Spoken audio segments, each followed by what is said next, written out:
¿Podemos reprogramar nuestro cerebro para sanar?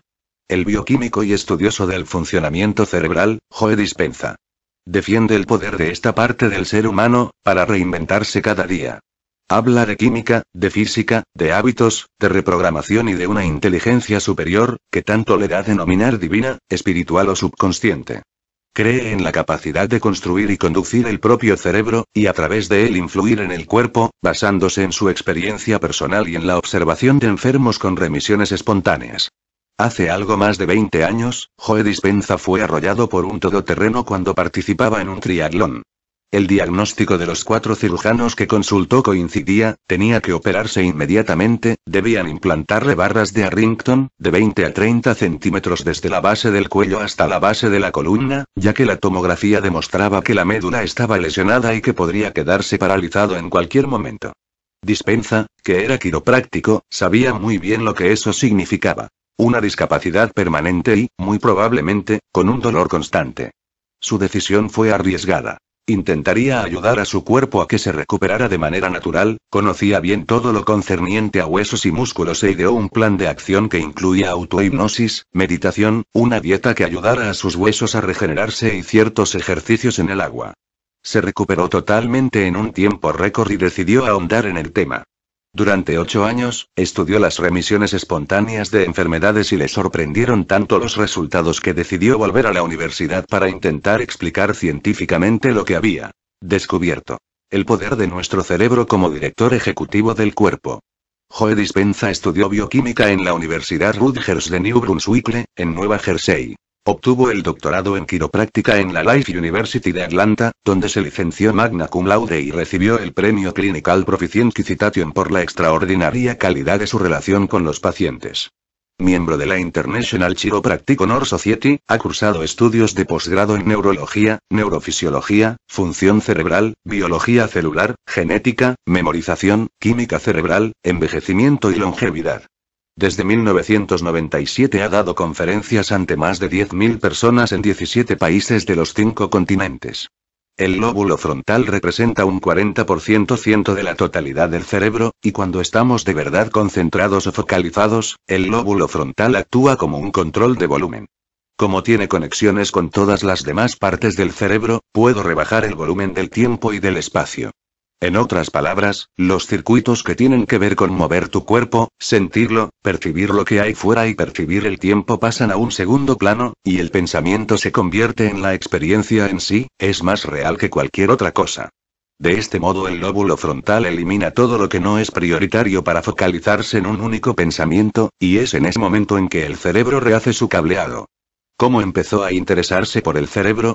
He entrevistado a cientos de personas que han sido diagnosticadas con enfermedades, tumores malignos y benignos, enfermedades cardíacas, diabetes, alteraciones respiratorias, hipertensión arterial, colesterol alto, dolores musculoesqueléticos, raras alteraciones genéticas para las que la ciencia médica no tiene solución y pero cuyo cuerpo se ha regenerado por sí solo sin la ayuda de una intervención médica convencional, como la cirugía o los fármacos. Observé que una de las causas principales de esas remisiones espontáneas era que habían cambiado su forma de pensar, así que volví a la universidad e hice la carrera de neurociencias para poder explicar qué es lo que ocurría.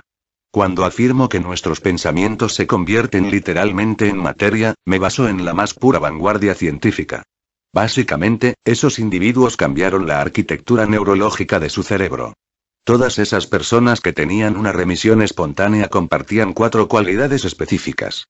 Lo primero es que todas aceptaron, creyeron y entendieron que había una inteligencia superior dentro de ellos, da igual si la calificaban de divina, espiritual o subconsciente.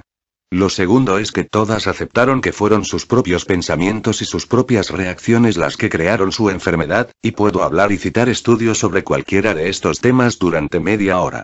Hay un floreciente campo científico llamado psiconeuroinmunología que demuestra la conexión existente entre la mente y el cuerpo.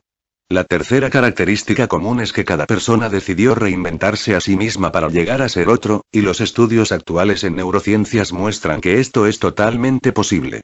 Por último, tenían en común que durante el período en que intentaban meditar o imaginar en qué querían convertirse, hubo tiempos largos en que perdieron la noción del tiempo y el espacio.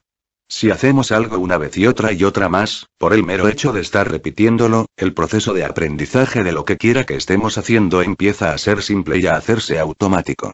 Empieza a resultarnos familiar. Empieza a ser fácil. Empieza a ser natural y empieza a devolverse subconsciente. Usted habla de inteligencia espiritual, ¿qué es eso? ¿Cómo lo explica desde un punto de vista científico? No hay nada místico en ello. Se trata de la misma inteligencia que organiza y regula todas las funciones corporales.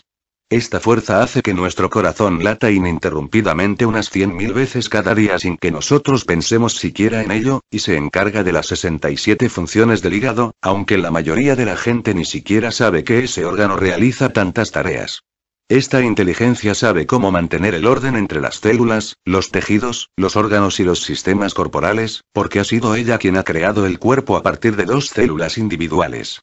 Básicamente, más allá de mis estudios sobre las remisiones espontáneas de enfermedades, lo que intento transmitirle es que nuestros pensamientos provocan reacciones químicas que nos llevan a la adicción de comportamientos y sensaciones y que cuando aprendemos cómo se crean esos malos hábitos, no solo podemos romperlos, sino también reprogramar y desarrollar nuestro cerebro para que aparezcan en nuestra vida comportamientos nuevos.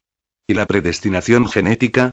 La investigación científica de vanguardia está mostrando que la genética tiene la misma plasticidad que el cerebro.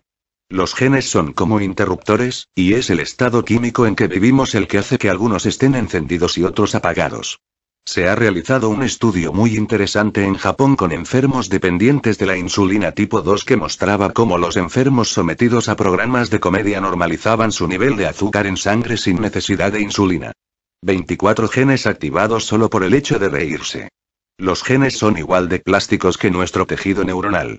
Cada vez que pensamos fabricamos sustancias químicas. Así es, y estas sustancias a su vez son señales que nos permiten sentir exactamente cómo estábamos pensando. Así que si tienes un pensamiento de infelicidad, al cabo de unos segundos te sientes infeliz. El problema es que en el momento en que empezamos a sentir de la manera en que pensamos, empezamos a pensar de la manera en que nos sentimos, y eso produce aún más química, así se crea lo que llamamos el estado de ser. La repetición de estas señales hace que algunos genes estén activados y otros apagados. Memorizamos este estado como nuestra personalidad, así que la persona dice: soy una persona infeliz, negativa, o llena de culpa, pero en realidad lo único que ha hecho es memorizar su continuidad química y definirse como tal. ¿Qué preguntas debemos hacernos para sentir de otra manera? ¿Cómo interrumpir el ciclo? La mayoría de las personas cree que las emociones son reales. Las emociones y los sentimientos son el producto final, el resultado de nuestras experiencias. Si no hay experiencias nuevas o vividas de otra manera, vivimos siempre en la actualización de sentimientos pasados. Se trata del mismo proceso químico vez tras vez. Una pregunta que ayudaría a cambiarnos es: ¿qué sentimiento tengo cada día que me sirve de excusa para no cambiar? Si las personas empiezan a decirse: yo puedo eliminar la culpa, la vergüenza, las sensaciones de no merecer, de no valer y si podemos eliminar esos estados emocionales destructivos, empezamos a liberarnos, porque son estos estados emocionales los que nos impulsan a comportarnos como animales con grandes almacenes de recuerdos. ¿Cuál es el mayor ideal de mí mismo? ¿Qué puedo cambiar de mí mismo para ser mejor persona? ¿A quién en la historia admiro y qué quiero emular? Mientras vamos aprendiendo nueva información y empezamos a pensarla, la contrastamos con nuestras creencias y la analizamos, estamos cambiando nuestro cableado, construyendo una nueva mente. Una vez esa nueva mente está establecida, tenemos que empezar a pensar cómo mostrarla, y ahí entra el cuerpo. Cualquier proceso de cambio requiere el desaprender y el reaprender. Extraído de la entrevista al Dr. Joe Dispenza para la revista Magazine La Vanguardia, 20 de abril de 2008. Sanación.com